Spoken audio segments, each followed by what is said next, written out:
좋은 아침입니다. 아침의 하나의 뉴스 종합 비타민 아침의 매일경제 김우미입니다. 오늘의 일면 같이 들어가 보실까요? 매일경제입니다. 트럼프 역사적인 속도로 미국 되찾겠다. 네, 우리 시각으로 오늘 새벽 2시 조금 전이라고도 볼 수 있죠. 오늘 새벽 2시 트럼프 대통령이 조금 전 당선인이 아니라 47대 미국 대통령에 공식 취임했습니다. 취임하고 나서 한 첫 일성 이거라는 거죠. 역사적인 속도로 미국을 되찾겠다라는 겁니다. 이 얘기인즉슨 빠르게 강해지겠다라는 얘기와 다르지 않아 보이는데 이미 충분히 강한데 뭘 더 어떻게 강해지겠다는 거냐라는 생각이 들죠. 그 얘기를 잠시 뒤에 대담으로 좀 짚어보겠습니다. 다음 기사 볼까요? 조선일보입니다. 공수처 윤 대통령 6시간 강제 구인 시도입니다. 어제 저희가 말씀드린 거 오늘 오전 10시 윤석열 대통령에 대해서 공수처가 이 소환 통보를 했습니다. 근데 잠시 뒤에 또 같이 전해드린 게 윤 대통령 측에서 안 가요라고 입장을 밝혔다라는 것까지 어제 저희 시간에 전해드렸었죠. 그러고 난 다음에 공수처에서 직접 안 와요. 그럼 강제구이 나섭니다. 데리러 갔다라는 거죠. 근데 시도죠. 강제 구인이 아니라 구인 시도입니다. 이 얘기인즉슨 구인하지 못했다. 6시간 동안 대치 상황만 있다가 실제로 시도하지 못하고 돌아왔다라는 얘기가 되는 거겠죠. 그럼 윤 대통령 이렇게 강제로 데리러 온 공수처에 뭐라고 하면서 버텼는가라는 겁니다. 다음 기사 볼까요? 동아일보입니다. 윤 측, 오늘 헌재 변론에 직접 출석, 공수처 구치소 강제 구인 조사는 불발. 윤 대통령 공수처에 뭐라고 얘기를 했냐면 나 내일 헌재 변론 있습니다. 이거 준비해야 돼요. 라고도 얘기를 했다라는 거죠. 그리고 난 다음에 공개적으로 윤석열 대통령 오늘, 그러니까 어제 말하기로는 내일인 거죠. 오늘 오후 2시에 있을 헌재 변론에 직접 출석할 예정입니다. 라는 입장을 같이 밝혔다라는 거죠. 당장 오늘 오후 2시에 윤석열 대통령이 헌재 이 심리에 직접 나온 모습을 볼 수 있을 것 같습니다. 요 얘기도 잠시 뒤에 대담으로 좀 짚어보겠습니다. 다음 기사 볼까요?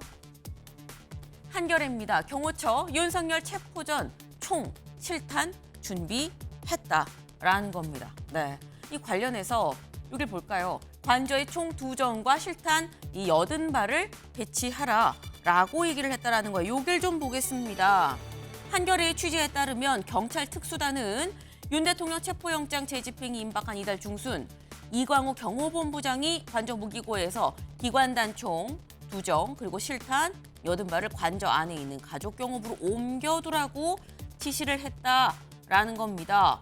그리고 여기 경찰 특수단은 대통령의 지시로 이 본부장이 무기고에서 총기와 실탄을 꺼내왔다고 의심하고 있다. 왜?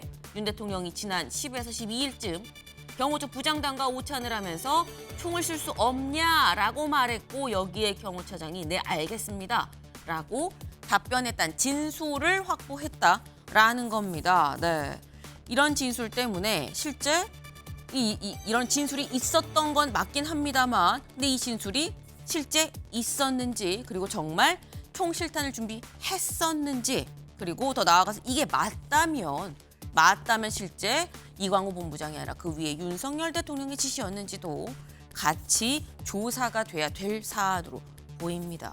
다음 기사 볼까요? 중앙일보입니다. 48.6대 46.2 심판론이 움직인다. 무슨 얘기냐? 48.6% 정권 연장해야 합니다라고 얘기하는 사람이 48.6이고요. 정권 교체해야 합니다라고 말하는 사람이 46.2%다라는 거죠. 어제 나온 리얼미터의 여론조사입니다. 물론 오차 범위 내 각축전이라고도 볼 수 있습니다만 그럼에도 이례적인 게 지금 계엄으로 인한 탄핵 심리가 진행이 되고 있는 상황인 거죠. 심판론이 그다지 힘을 못 쓰는 거 아니겠느냐라는 얘기가 그래서 나옵니다. 그렇다면 그 이유가 뭐냐? 그 이유를 대담으로 좀 짚어보겠습니다. 다음 기사 볼까요? 국민일보입니다. 법원 폭력 사태 66명 구속영장. 그런데 체포한 사람 절반이 2030이더라라는 겁니다. 네. 윤석열 대통령 구속영장이 발부되자마자 앞에 있었던 윤석열 대통령 어떤 지지자들 이 서부지법에서 정말 난입을 벌였었죠. 그중에 90명이 체포가 됐습니다라고 어제 전해드렸어요. 근데 이 90명 중에서 무려 66명이나 이 구속영장이 신청이 됐다. 물론 신청한 데서 청구가 돼서 발부가 되는지까지도 같이 보긴 해야겠습니다만 상당히 엄하게 이 사안을 다루고 있다라는 것만은 분명하죠. 근데 그중 절반이 2030이다. 젊은 층이 언제부터 이렇게 정치에 관심이 많았지? 그리고 이렇게 과격해도 되는 거야? 라는 생각도 같이 들죠. 요 얘기도 대담으로 짚어보겠습니다.